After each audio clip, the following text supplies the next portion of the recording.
نحمده ونصلي على رسوله الكريم اعوذ باللہ من الشیطان الرجیم۔ نبوت ملنے سے پہلے آپ کی عزت کرنے والے اس دعوت کی بنا پر آپ کے دشمن بن گئے اور یہ دشمنی حد سے گزرتی گئی۔ کبھی تو دوران نماز آپ کے کندھوں پر اونٹ کی جیر پھینکی گئی، کبھی آپ کے گلے کے اندر کپڑا ڈال کر بل دیے گئے، کبھی آپ کے راستے میں کانٹے اور پتھر بچھائے گئے، کبھی آپ کے ساتھیوں کو تپتے ہوئے ریت اور کوئلوں پر لٹایا گیا۔ رسول اللہ صلی اللہ علیہ وسلم یہ تمام پریشانیاں، مصیبتیں، توحید کے راستے کی رکاوٹیں برداشت کرتے جا رہے ہیں۔ اللہ کی دعوت، اللہ کا پیغام وہ لوگوں تک پہنچا رہے ہیں۔ اسی مکی ایام کے اندر جب نوبت یہاں تک پہنچ جاتی ہے کہ کفار مکہ اللہ کے نبی علیہ السلام کے قتل کی پلاننگ شروع کر دیتے ہیں، اللہ عز و جل اپنے نبی علیہ السلام کو مزید اپنی نشانیاں دکھانے کے لیے آسمانوں پر بلاتا ہے۔ آپ کو معراج کروائی جاتی ہے۔ اب اس معراج کے حوالے سے بھی ہمارے ملکوں کے اندر، انڈیا پاکستان کے اندر بڑے عجیب و غریب قسم کے واقعات، بڑے عجیب و غریب قسم کے عقائد بڑے مشہور ہیں۔ جو ہی رجب کا مہینہ آتا ہے، من گھڑت مسائل، من گھڑت عقیدے، من گھڑت اعمال، اس کا دروازہ کھل جاتا ہے۔ بلکہ پرسوں ہی کیو ٹیلی ویژن اس پر ایک مفتی صاحب فتویٰ دے رہے تھے، کوئی اگر رجب کے مہینے میں 8 روزے رکھ لیتا ہے تو جنت کے 8 دروازے کھل جاتے ہیں۔ کوئی یہ کر لیتا ہے تو یہ ہو جاتا ہے، یہ کر لیتا ہے تو یہ ہو جاتا ہے۔ اس معراج کے واقعے کو سامنے رکھ کر ہمارے ہاں بڑی نظمیں اور نعتیں بنی ہوئی ہیں۔ ایک بڑی مشہور نعت ہے، پنجابی کا شاعر کہتا ہے، کی نہیں کیتا یار نے ایک یار واسطے، رب محفلاں سجائیاں دیدار واسطے۔ بالکل جیسے عاشق اور معشوق کی ملاقات ہوتی ہے، اس معراج کے سفر کو وہی صورت دے دی گئی ہے کہ عرش سجا رہے تھے، عرش سج رہا تھا، اللہ کے نبی جا رہے تھے اور اللہ نے اپنے نبی کے دیدار کے لیے یہ سارا معاملہ کروایا تھا، پاس بٹھا کر دیکھنا تھا کہ اللہ اپنے عرش پہ ہوتے ہوئے اپنی مخلوق کو نہیں دیکھ رہا۔ آئیے ذرا قرآن و حدیث سے، اللہ کے نبی علیہ السلام کی سیرت سے اس واقعے کی حقیقت تو دیکھیں۔ اللہ کے نبی علیہ السلام ام ہانی کے گھر کے اندر آرام کر رہے، جبرائیل علیہ السلام آتے ہیں، براق سواری ان کے ساتھ ہے جو خچر سے چھوٹی، گدھے سے بڑی۔ اللہ کے نبی علیہ السلام کو اس سواری پر بٹھایا جاتا ہے۔ اگر اسی ایک معراج کے سفر کو اور معراج کے سفر سے جو سبق ہمیں ملتا ہے اس کو یاد کر لیا جائے تو انڈیا، پاکستان، بنگلہ دیش، افغانستان، یہ بر صغیر کے لوگوں کے عقیدوں میں سے بہت سے عقیدوں کی صفائی ہو جاتی ہے۔ اللہ کے نبی صلی اللہ علیہ وسلم جو ہی براق پر بیٹھتے ہیں، یہ جانور تھر تھراتا ہے، کانپتا ہے۔ نوریوں کا سردار ہے جبرائیل علیہ السلام، ساری نوری مخلوق کا سردار، یہ آگے بڑھ کر براق کی لگام کو تھام لیتا ہے۔ سوار کون ہے؟ بشر۔ خادم کون ہے؟ نوری۔ اگر نبی کو نوری اس لیے کہتے ہو کہ نوریوں کی شان زیادہ ہے تو ذرا ملاحظہ تو کرو، یہاں بشر سواری کر رہا ہے اور نوری غلامی کر رہا ہے۔ رسول اللہ صلی اللہ علیہ وسلم براق پر آپ کا سفر شروع ہوتا ہے۔ قرآن بیان کرتا ہے، سبحان الذی اسری بعبدہ لیلا من المسجد الحرام، پاک ہے وہ اللہ جو لے گیا اپنے بندے کو مسجد حرام سے مسجد اقصی، اللہ کے نبی علیہ السلام مسجد اقصی میں پہنچتے ہیں. ابراہیم علیہ السلام، اسماعیل علیہ السلام، عیسیٰ، موسیٰ، آدم، نوح علیہ السلام انبیاء کا مجمع ہے. ایک روایت میں آتا ہے آپ پوچھتے ہیں یہ کون ہے؟ جواب ملتا ہے آپ سے پہلے گزرے ہوئے انبیاء ہیں، آپ نے ان کی امامت کروانی ہے، ان کو نماز پڑھانی ہے.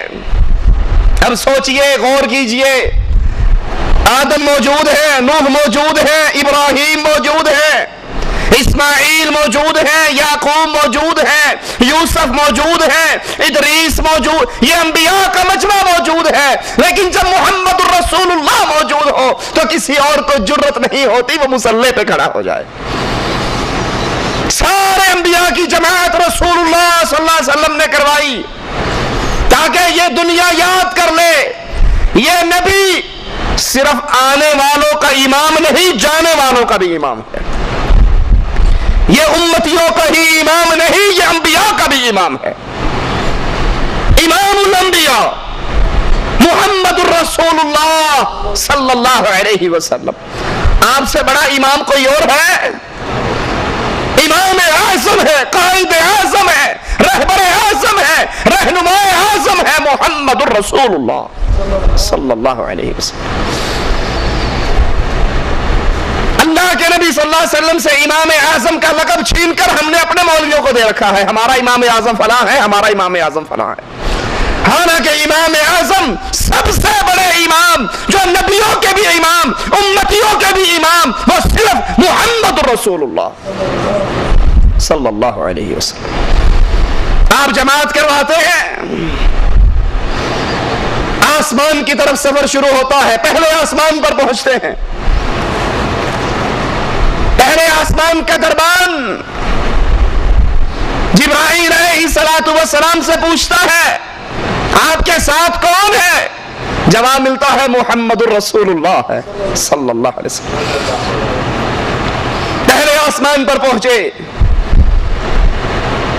جبرائیل کہتے ہیں اللہ کے نبی یہ آپ کے بابا آدم ہیں، ان کو سلام کیجئے. اللہ کے نبی حضرت آدم کو سلام کرتے ہیں. ذرا غور کرنا ایک ایک واقعے پر، ایک ایک نقطے پر. جبرائیل بتا رہے ہیں اللہ کے نبی یہ آدم ہے، سلام کیجئے. اللہ کے نبی سلام کہتے ہیں، آدم علیہ السلام کہتے ہیں وعلیکم السلام، مرحبا پیارے بیٹے اور پیارے نبی، نیک بیٹے اور نیک نبی. اللہ کے نبی صلی اللہ علیہ وسلم دیکھتے ہیں آدم علیہ السلام کے دائیں طرف بھی کچھ لوگ ہیں جن کو دیکھ کر آدم ہنستے ہیں، بائیں طرف کچھ لوگ ہیں جن کو دیکھ کر روتے ہیں. پوچھتے ہیں یہ کیا ماجرا ہے؟ جبرائیل بتاتے ہیں اللہ کے نبی جو آدم علیہ السلام کے دائیں طرف ہیں یہ وہ آدم کی اولاد ہے جو جنت میں جائے گی، ان کو دیکھتے ہیں خوش ہوتے ہیں، اور جو بائیں طرف ہیں یہ جہنمی ہے، ان کو دیکھتے ہیں تو روتے ہیں. اللہ کے نبی علیہ السلام پہلے آسمان سے دوسرے آسمان پر جاتے ہیں. رسول اللہ صلی اللہ علیہ وسلم،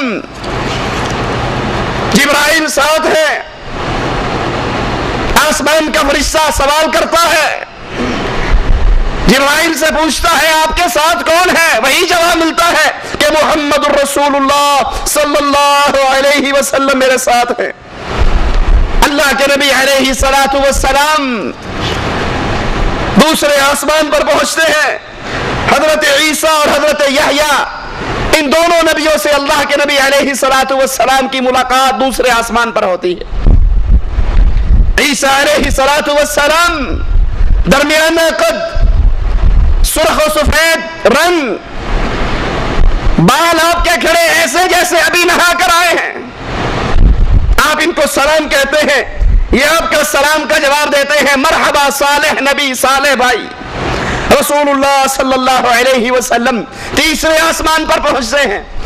حضرت یوسف علیہ السلام سے رسول اللہ صلی اللہ علیہ وسلم کی ملاقات ہوتی ہے. آپ انہیں سلام کہتے ہیں، اور اللہ کے یہ نبی یوسف، اللہ نے ان کو حسن اور خوبصورتی کا ایک بڑا وافر حصہ عطا کیا ہے. رسول اللہ صلی اللہ علیہ وسلم چوتھے آسمان پر پہنچتے ہیں، دربان آسمان کا